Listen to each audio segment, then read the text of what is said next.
Alright, I'm going to attempt to go through assaulting because this is very different from version 3. I think it's actually much better, more simple once you get the hang of it. So just like with normal, you would do your normal move and you got to stay outside 2 inches. So let's say I'm sitting back here with my tanks. I'm using Panzer III up armored, and he's got motor platoon with the Bren guns, anti-tank rifle, and 2-inch mortar. So let's say I can move 10, but I've got to stay 2 inches outside. So I'm going to move my guys like so. Okay, so now I'm within 4 but outside 2. Once movement is over, I can then shoot. So if I shoot my machine guns, I get 4 machine guns each, which means I would roll 12 shots. Okay, now the problem with this, let's say I roll and I kill these 2 guys right here. I now have to be within 4 inches, and I'm not. So that I would not be able to assault his troops if I took out those 2 guys. So that's something that you have to be aware of. So let's say I am shooting, let's say they're dug in. I shoot them, nothing happens, then I assault. On the assault, you get to move 4. You got to go directly at them, so you can't just kind of go around or anything like that. And you've got to be flush with the front. You can't go in and say I'm here, and I'm here, and we're touching. It has to be front to front. Now, I believe that the rules are open for you to slide in a second one here, but you've got to be flush. And then this guy can go over here and be flush here. Then at this point you roll 2 dice to see what these guys do. They're veteran, so that 3 would hit, which means this guy is dead. And then I roll for this guy over here. He hits, so this guy is dead. But the assault's not over because I am within 4 inches of somebody else here. So the assault can continue. So they have to see if they counterattack. Now normally they would counterattack on a 4 for confident, but here they have bulldog. Their counterattack is 3, and they missed, so they would have to break off. Now this is the break off rule is where they would have to move more than 6 inches away from my tank. So the fastest way to get outside of 6 inches, and that's what you do. You get, and you can move your tactical, and that'll come important with the with guns, because usually you don't have a big deal here. So these guys go here, and these guys back off like so. Okay, then these guys get a consolidation. They can move 4 inches in any direction and reconsolidate their forces. And then, so let's say I just move like so, and the assault is over. And then it goes to the British turn. Okay, so that's a basic assault. If the British had been successful on their bulldog, they had not rolled a 1, they rolled a 4, let's say, then they would be able to run right in to get there. Okay, and then they would swing. This guy would swing on him. He hit. Being a tank, he has to roll an armor save. Infantry just has a 2 anti-tank versus top 1, so that bounces. And these 2 guys swing. 1 hits, 1 just not roll a 1, so he's okay. And then let's say this guy is able to, I think it's the boy's anti-tank. Let's say he's able to hit. Oh, by the way, the smaller teams, not the commander, but the mortar and these guys have to roll a little bit higher. You can see they get an assault of 4 up. So they would have to, they assault on a 4 rather than their deadly assault of 3. So let's say this guy gets here and he bails out this tank somehow, miraculously. And then these guys, when it's their turn to counterattack, they're confident, and they roll a 1. That means that they have to get outside. They use their tactical, get outside 6. But this guy can't move. So now he's destroyed. This is how infantry blows up tanks, is by bailing them out and then forcing the rest, either bailing them all out or forcing them out to back off, in which case this guy gets left behind and now it's destroyed. So that's the basics of assaults. One step I left out in the last one was defensive fire. I wanted to really save it for these guns. So let's say I'm charging these guns here. I do my fire, it doesn't do anything, and then I say I'm going to go and assault these guys. Okay? They get their defensive fire.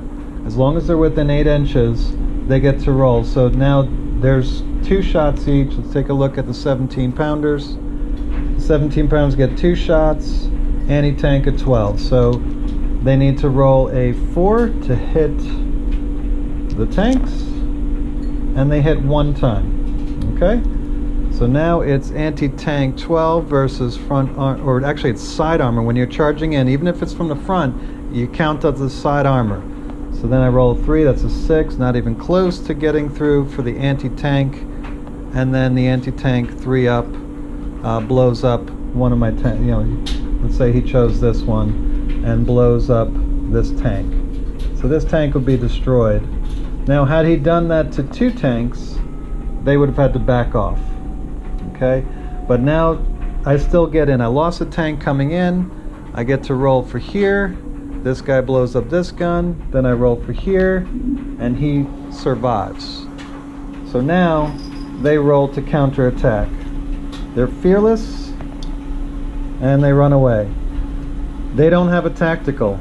They're supposed to get outside 6, if you remember, and they can't do it because they have 0 tactical, which means that this guy is now destroyed. So they blew that one. So now I can reconsolidate 4 inches, whatever I want to do, and that's over.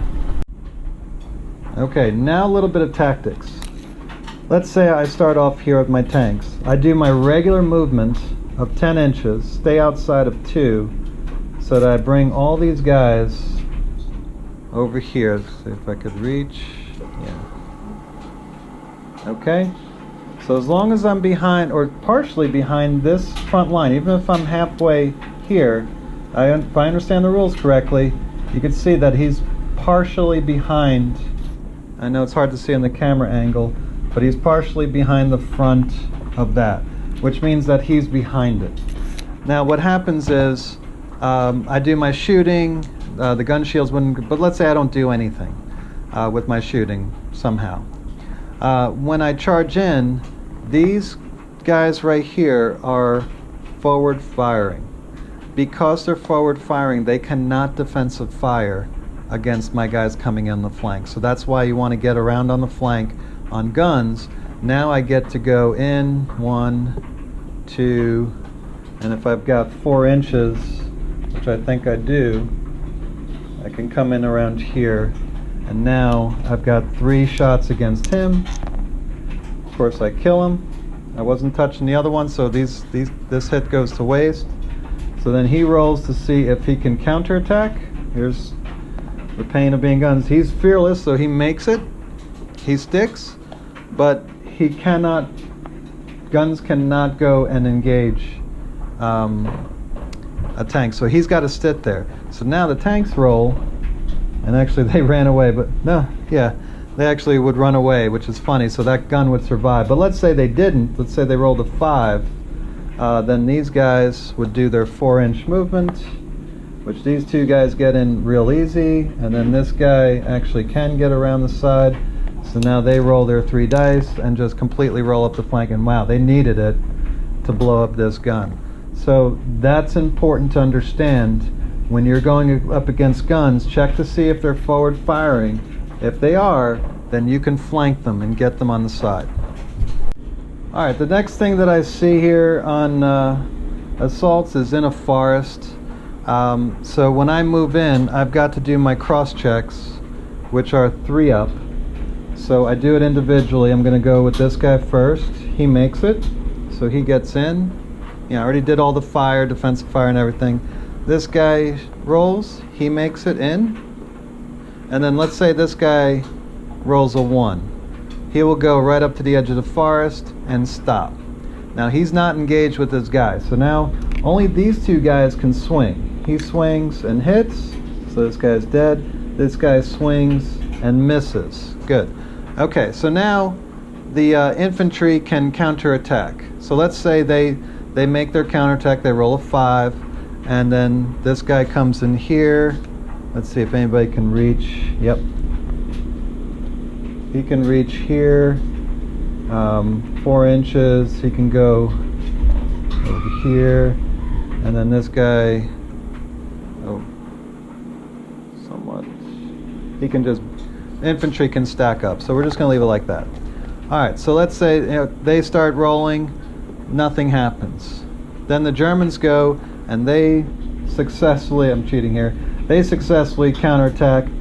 Now, none of these guys have to move in the forest. Question is, do they have to roll their cross check if they don't move? The answer is yes. Even if they don't move, they still have to do a cross. So let's try with this guy, 3 up. He's good. This guy, he's good. And then let's say this guy fails. Okay? So this guy fails his cross check. He does not get to swing here, whereas these 2 get to swing. So he swings here and hits the guy that he's in contact with. This guy swings. He's going to go, well, he misses. Otherwise, the defender would get to choose, I believe. And then this guy doesn't get to swing. And then we start the counterattack again and see what happens on the counterattack. But keep in mind that if you're in the forest, you're fighting in the forest, tanks have to keep rolling their cross checks. Now, if you notice, this guy failed his first cross check, and then he had a chance to go again in the second round. He got to roll and succeeded in his cross check and got to swing and kill something. So unlike version 3, where once you bog down, you are out of the assault. Here, you bog down, you just have to wait till the next counterattack for a chance to swing.